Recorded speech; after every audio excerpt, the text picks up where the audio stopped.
Eu gostaria de chamar agora aqui à frente o Antônio. Encontramos? Bom dia, Antônio.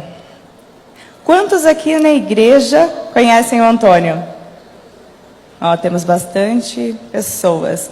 Quantos sabem o testemunho que o Antônio viveu aí no final do ano passado?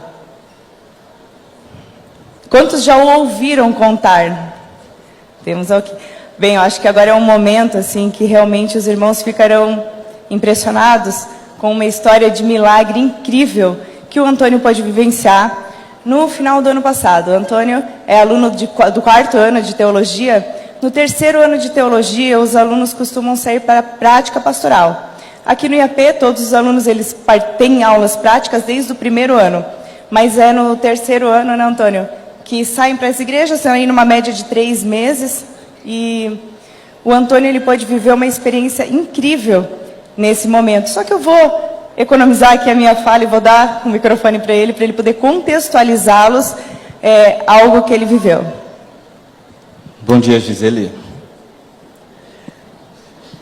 No mês de setembro do ano passado, meus colegas e eu fomos enviados para o evangelismo. Evangelismo é um requisito prático do teológico, em que o aluno fica 3 meses numa cidade, desenvolvendo um trabalho da pregação do evangelho. Eu fui para Pato Bragado. Pato Bragado é uma cidade do interior, aqui no oeste do Paraná, uma cidade de colonização alemã, bem organizada. E lá fui eu, com o coração transbordando de expectativas.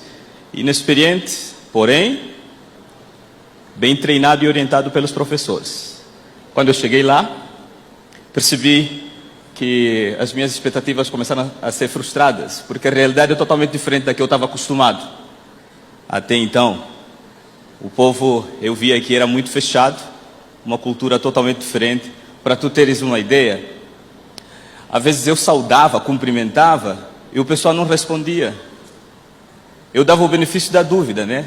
Pensava assim, não, talvez eu como tenho um português meio enrolado, talvez eles não estão percebendo bem. Vou tentar desenhar um pouco mais as minhas palavras, né? E ainda assim, não. Quando eu fui para o banco, em lugares públicos, assim como o banco, lá encontrei uma senhora. Enquanto eu entrei tranquilamente, ela ficou apavorada, segurou a bolsa, né? A bolsa dela. E o gerente lá do banco falou, fique tranquila, ele é um cliente já assíduo daqui. E ela ficou assim meio rosa, né? Ficou vermelha. Uma cidade bem conservadora, era uma cidade, né? muito conservadora, né? Eu tinha um prós, porque eu gosto de coisa séria também, né? E o contra é que eles usavam a cultura, e principalmente o idioma, como um bloqueio, como uma barreira para mim. E estava muito difícil para mim, muito mesmo. Eu lembro que na primeira semana eu recebi a visita do meu professor para a área de teologia aplicada, e na despedida ele me orientou, me deu a seguinte orientação que eu levei a sério: Antônio, trabalhe duro, e a despeito das situações adversas, não largue mão da sua comunhão com Deus. E aí eu orava a Deus pedindo que Ele me mostrasse o quão real é sua presença e a atuação poderosa do Espírito Santo. Em minha mente veio de forma muito forte o texto famoso dos métodos de Cristo. E eu me perguntava como eu vou misturar-se com esse povo que não quer que eu chegue perto. Como eu vou suprir as necessidades se eles acham que eu não tenho nada para dar. Como eu vou granjear-lhes a confiança se eles só desconfiam de mim. E como eu vou convidá-los então, se nem o primeiro passo da misturação eu consigo dar. Junto com você tinham outros amigos, outros colegas, eles também enfrentavam a mesma dificuldade? De forma geral, não apenas pela tua nacionalidade, pela tua cor, mas de forma geral lá era um local conservador, Sim, não é? Eu penso que não é questão de nacionalidade, nem cor. Ok. Porque eles estranham até um brasileiro que não faz parte do... né? E talvez se eles fossem também no meu país, o pessoal iria estranhá-los, né? Penso embora não iria retalhá-los assim. Em que momento você quebrou essas objeções? Olha, eu passava pela praça da cidade e encontrei 3 senhores e eu resolvi ousadamente sentar perto deles. E quando eu sentei, eles levantaram e começaram a falar em alemão. Falei, meu Deus, mas como pode, né? Interessante, eu comecei a entender o que eles falavam. Eu fiquei impressionado e sorria para eles, só que eles pensavam que eu estava sorrindo porque eu era bobo. Só um detalhe, irmãos, para quem não está não conhece a história, é uma cidade típica de alemães, e lá eles costumam falar em alemão. Você alguma vez ouviu o idioma, se familiarizou, consegue compreender? Qual que é o seu idioma nativo? Meu idioma nativo é quimbundo e o nosso idioma oficial do país é português. Então você fala esses dois idiomas? Ah, sim. E você já havia conversado em alemão, já havia percebido isso? Aqui está a história, irmãos. Né? Nós vivemos... Esse é o momento do milagre. Se atentem a isso. Eu nunca estudei alemão, nunca falei alemão. Até hoje eu não falo alemão. Foi quando eu olhei para eles sorrindo, porque eu estava entendendo o que eles falavam para mim. É que eles conversavam entre eles, e um deles ousadamente perguntou para mim em alemão: e aí, desculpa a expressão, mas eu não me ofendo. E aí, seu preto, o que você está fazendo aqui nessa cidade? E eu respondi em alemão. E você entendeu que eles estavam falando em alemão? Eu entendi. Naquele momento você achou que eles estavam falando em alemão? Houve alguma suspeita? Será que eu estou entendendo direito? Você compreendeu que você estava entendendo? Naquele exato momento eu pensei: será que eles estão falando inglês ou português? Nenhum desses dois idiomas eles estão conversando. Eles estão falando alemão. E eu estava impressionado porque eu estava entendendo o alemão.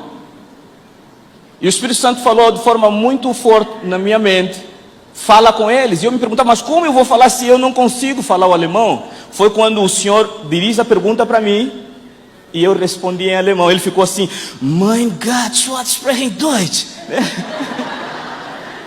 Meu Deus, preto falando alemão. Eu fiquei impressionado porque a confirmação de que eu estava falando alemão vinha deles. E você ficou feliz também? Eu fiquei feliz, claro. E não te ofendeu o fato de eles te chamarem de preto? Não. Eu estava feliz porque o processo da misturação estava começando. É o que eu queria. Misturação. Havia algo maior por detrás, né? Ok, eu estava ali com uma proposta de oferecer-lhes o Evangelho.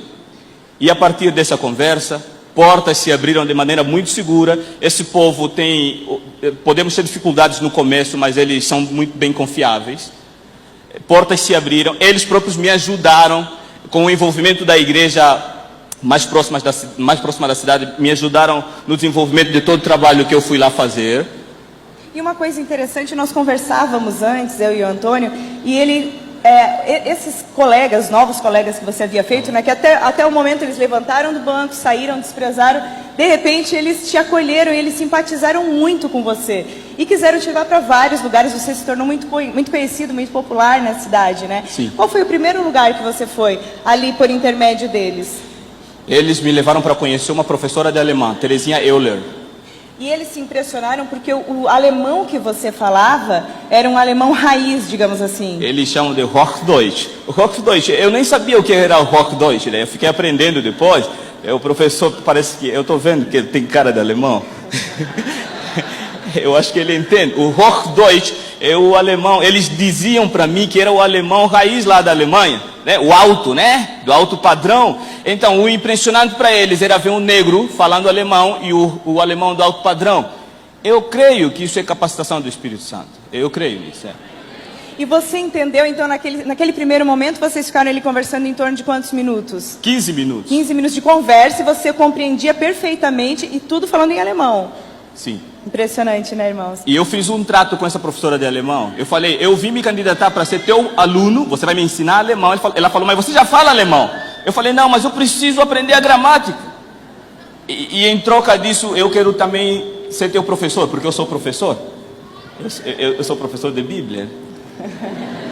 Meu professor me disse que eu era professor de Bíblia, não é mesmo? E ali nós fizemos esse intercâmbio. Ela me ensinou alemão, gramatical, na gramática, e eu lhe ensinei a Bíblia. E aí as coisas fluíram. Muito bom. E o Antônio teve uma experiência incrível.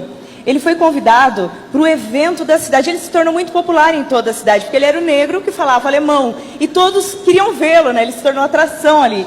Inclusive, o Antônio foi chamado para um dia em que havia um evento na cidade.